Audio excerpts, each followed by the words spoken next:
Hello, I'm Matteo, the Chief Mobile Opinionist here at Tech Travel Geeks, and today we're going to unpackage and review a USB Type-C cable which I purchased on Temu, or Temu, call it what you will. The Chinese site and app for ordering stuff, very affordable stuff, which gets delivered. Now, today we're going to be covering a USB Type-C cable. We have previously covered the light-up USB Type-C cable, so if you want to go and see that video, you'll find it on the Tech Travel Geeks YouTube channel, just as all our other content. Quick disclaimer before we go any further into this review. This was an item I purchased on Temu using a voucher, so it was very, very affordable. I'll link in the description to where you too could purchase one of these.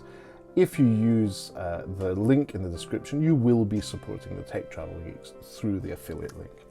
Anyway, let's have a look at what the content of this bag has. Wow, I'm struggling to get in here. Oh, here we go.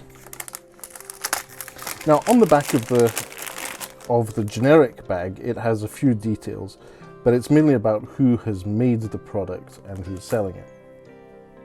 So, as it comes out of the bag, pretty simple, braided USB Type-C. You can see it's USB Type-C to USB Type-C. It says 120W on each one, so that's 120 watts. Now, unfortunately, I don't have anything that can charge at 120 watts here, but I do have my VoltMe 120 watt charger, and whilst I'm at it, I believe I also have the little Tuki measurement device which we can use to check the power going through it. So let's go and get some devices to put through their paces. Okay then, so the first device we'll test with this USB Type-C to Type-C cable I purchased on Temu is my HP laptop. This is obviously a device that requires a lot of power compared to most mobile phones, and so I'm going to put one end in my VoltMe 140 watt charger and the Tuki measurement device in the other one. And we'll take the HP laptop, open it up, make sure that it's actually on. Oops. Because it needs to be on to be able to pull the charge at full capacity. It will charge when it's off as well, but starting off, it starts at 20 watts, but we can see that it's gone all the way up to 50. And if I were to unlock the screen of my device, you can see that we've settled about 40-50 watts, which is what you'd expect of a device like this. So if you can't see it clearly, here you go.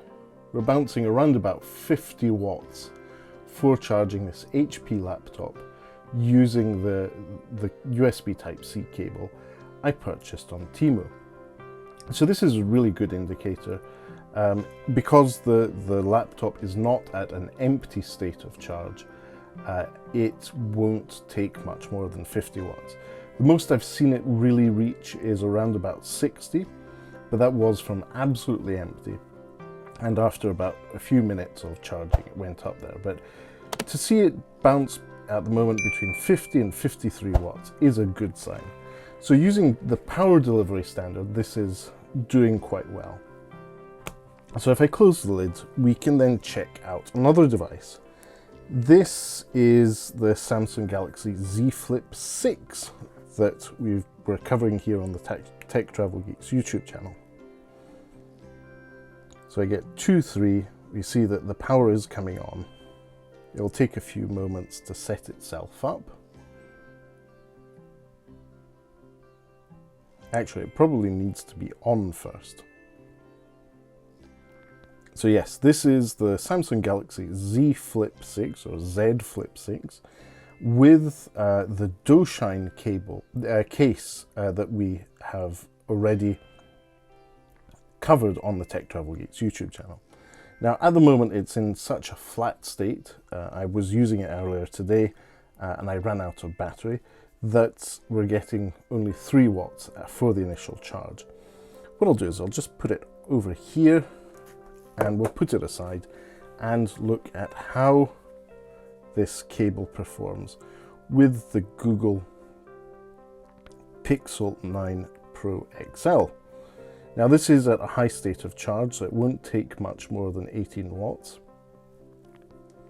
Let me switch the screen off. So the Google Pixel does say that it's fully charged in a few minutes, but it says that it is fast charging. Give it a moment.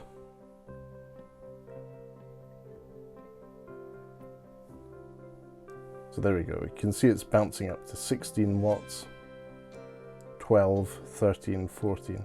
So it is charging, but because the device is full, it won't pull the full high-speed charging that you'd expect. But I think if the laptop is any indicator of how these things work, that's a good start. Another device we can test this on is my desk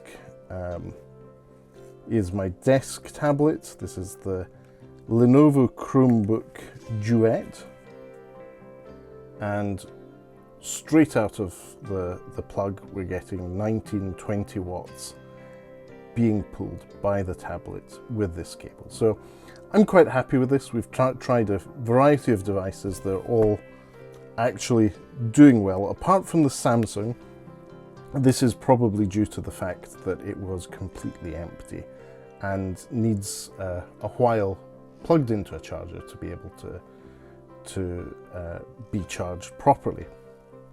Anyway, looking at the cable itself and having used it for a while, and I can take off my thing, I can say that it isn't a particularly stiff cable.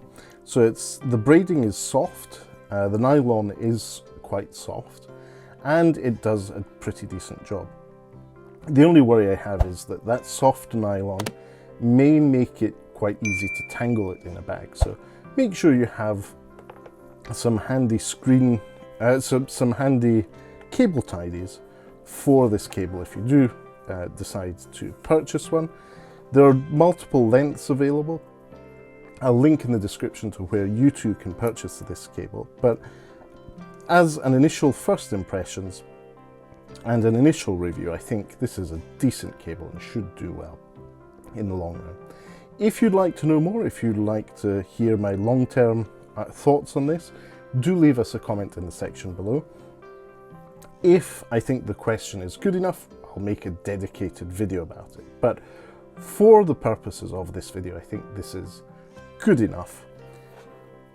If you don't already, please do subscribe to the Tech Travel Geeks here on YouTube. We cover consumer electronics, gadgets, accessories, and anything we think makes the travel experience better. And when traveling, smartphones, tablets, laptops are always something important for the travel experience. So something like this £3 cable from Temu may actually be a good deal for you if you're planning on traveling and don't want to maybe lose your more expensive cables. But anyway, let's wrap this video up. Thank you for watching if you made it this far, and goodbye from me.